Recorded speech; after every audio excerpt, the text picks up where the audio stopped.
A Rua José Claudino Barbosa é a única do mundo. Ali estão todos os seres, todos os gestos e todos os pensamentos do universo dos homens, do início ao fim, feito um filme. São diversas casas onde moram muitas famílias. Somando-se as colunas há tantas pessoas diferentes que moram na mesma rua, cada uma com uma história, mas que acaba sempre no mesmo lugar. Ontem morreu Lis Castor, que não tinha casa, morava na rua. De um lado tem a história da Serralheria Silva, que fechou há 10 anos. A empresa costumava empregar 20 funcionários, o que representa tantos por cento da população daquela rua. E o que restou da história foram as paredes caindo aos pedaços e o terreno que passa a sensação de abandono. O único crescimento é do mato, o único fato é o da morte. Quando a serralheria fechou, os homens passaram a ser assíduos frequentadores da casa de Dona Lidiana. Ali não falta alegria. Todos os dias o prostíbulo recebe cerca de 40 homens bem casados e solteiros incompetentes para noitadas de bebedeiras e algumas inexperiências sexuais. Isso corresponde a menos por cento da população da Rua José Claudino Barbosa. Do outro lado dessa rua se instalou uma igreja para resolver o problema da culpa dos homens que vão ao prostíbulo e a dor de corno das esposas frígidas por consciência.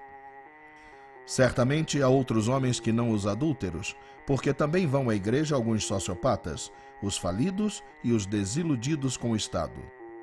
Todos os finais de semana, a igreja abriga cerca de 60 pessoas nas antiquadas dependências, o que representa ainda menos por cento da população dessa fadada rua. Alguns passos à frente é a casa do Quirino.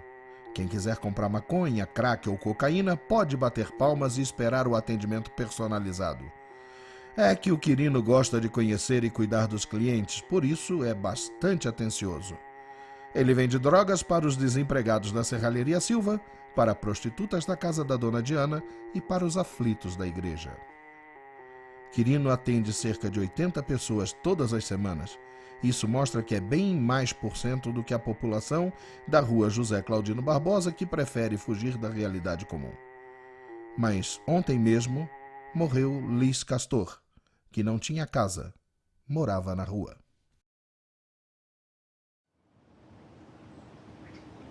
Quisera eu em outros tempos, que não o de hoje, que tudo se acertasse como mandam as normas e que no final de tudo estivesse eu ainda em pé, chorando por um passado estranho que havia me levado a uma felicidade tímida, mas bastante inédita e analisada. Quisera também eu que as antigas e prósperas tiranias fossem derrubadas por novas, mais leves e criativas. Em resumo, era tudo isso. Que os homens, eu e os que estão perto de mim rumassem para outros lugares, comessem outros frutos que não do conhecimento do bem e do mal, e no final da vida agradecessem ao seu Criador pela oportunidade de ainda estarem vivos e daí sim abandonassem esse corpo doente para entrar numa eternidade duvidosa. Oi, Quirino. Você me parece bastante bem hoje. Olá, Lis. Você é sempre muito generosa. Não se acostume às delicadezas.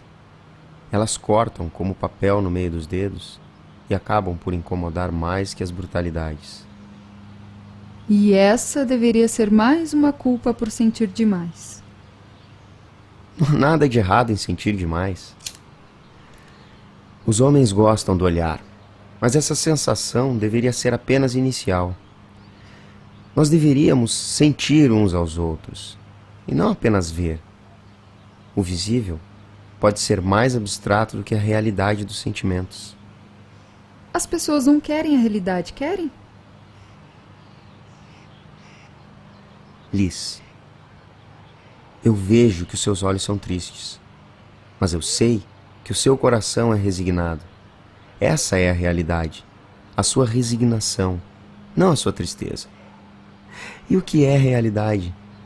Nada mais é do que a sensação egoísta de perceber o mundo como se ele tivesse nascido ao mesmo tempo em que você nasceu.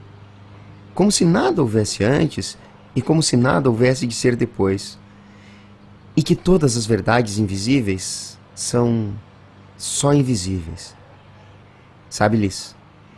A monstruosidade está do lado de fora dos monstros. Mas é uma exigência do mundo que haja uma realidade comum a todos. Certamente um modo trágico de harmonizar as diferenças e também um sufoco indescritível. Obrigada, Quirino.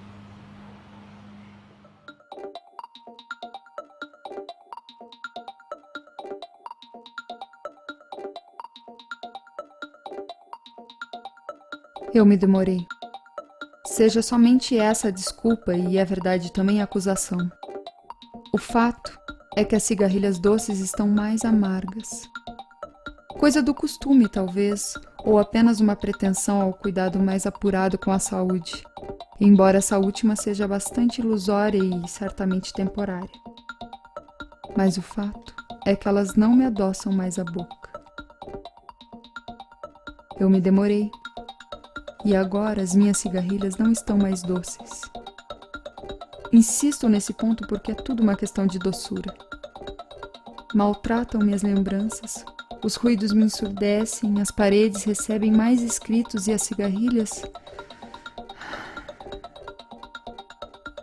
Elas não estão assim tão doces. Olá, Dona Rosalva.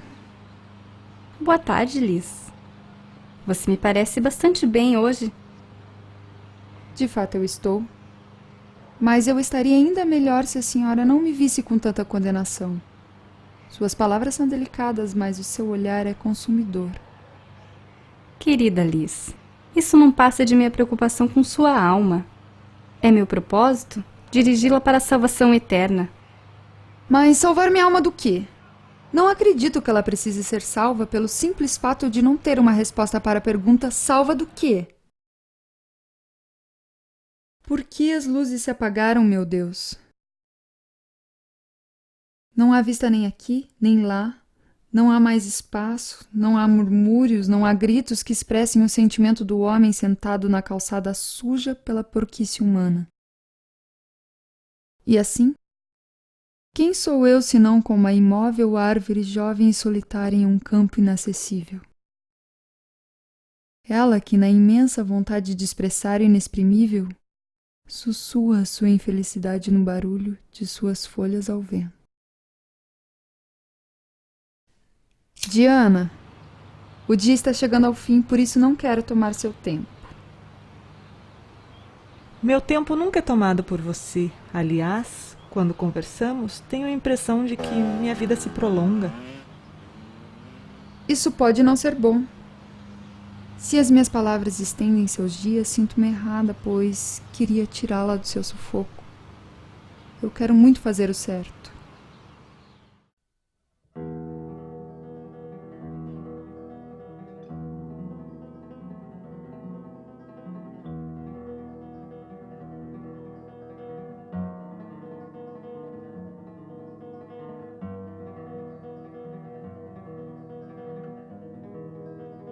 Minha alma fugiu de mim como coelhos fogem dos predadores. Eu a perdi nessa terra e há muito tempo já não a sinto em mim. Também já perdi a lembrança da última vez que a tive. Em casa, tenho a sensação de ser uma visitante pálida, pois pesa sobre mim a efêmera existência, ou será apenas passagem. Sou eu, sou eu, efêmera na alegria, nas forças, e se peco pelo excesso de repetição, resumo como efêmera em tudo, efêmera, suspensa, passando por almas e casas, almas e casas, almas e casas. Já não me encontro. Fogem-me cores, fogem-me sons e também sabores. Tudo o que deveria ser e não foi.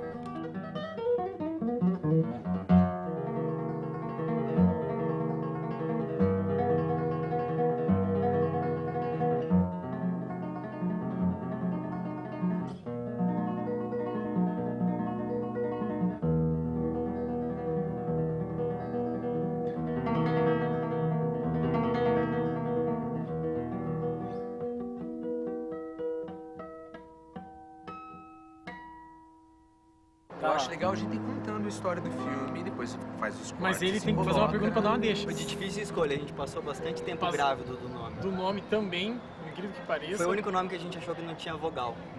Alice é um personagem que foi concebido por todos. Quando a gente fala da Liz, eu ouvi alguém dizendo assim, a Liz talvez seja formada de vários fragmentos que vieram de cada um dos seus criadores. Eu não concordo com essa ideia, eu acho que a Liz é justamente o que todos nós temos em comum. A ideia da rua, tendo os elementos como a prostituta, a igreja, o lugar onde ela morre, ela foi um fator principal, né, na ideia de criação do filme. Bom, é que aquela rua tem todo o universo que a gente precisava. Aquela rua ela surgiu quase tão inesperadamente como a Alice, quando a gente percebeu que naquela rua foi se formando as coisas. Por exemplo, ela não tinha uma zona, ela não tinha uma zoninha, um prostíbulo, ela não tinha uma boca de fumo, ela não tinha uma igreja, mas isso foi se formando de um tempo pra cá. E a gente pegou, essa rua ela é um universo. Começou comigo falando sobre essa rua, que eu falei assim, eu vou fazer uma monografia de sociologia dessa rua, mostrando o universo dessa única quadra. Daí a gente uniu as ideias da Liz, que já tinha um universo próprio, com aquele universo que estava pronto dentro da própria quadra.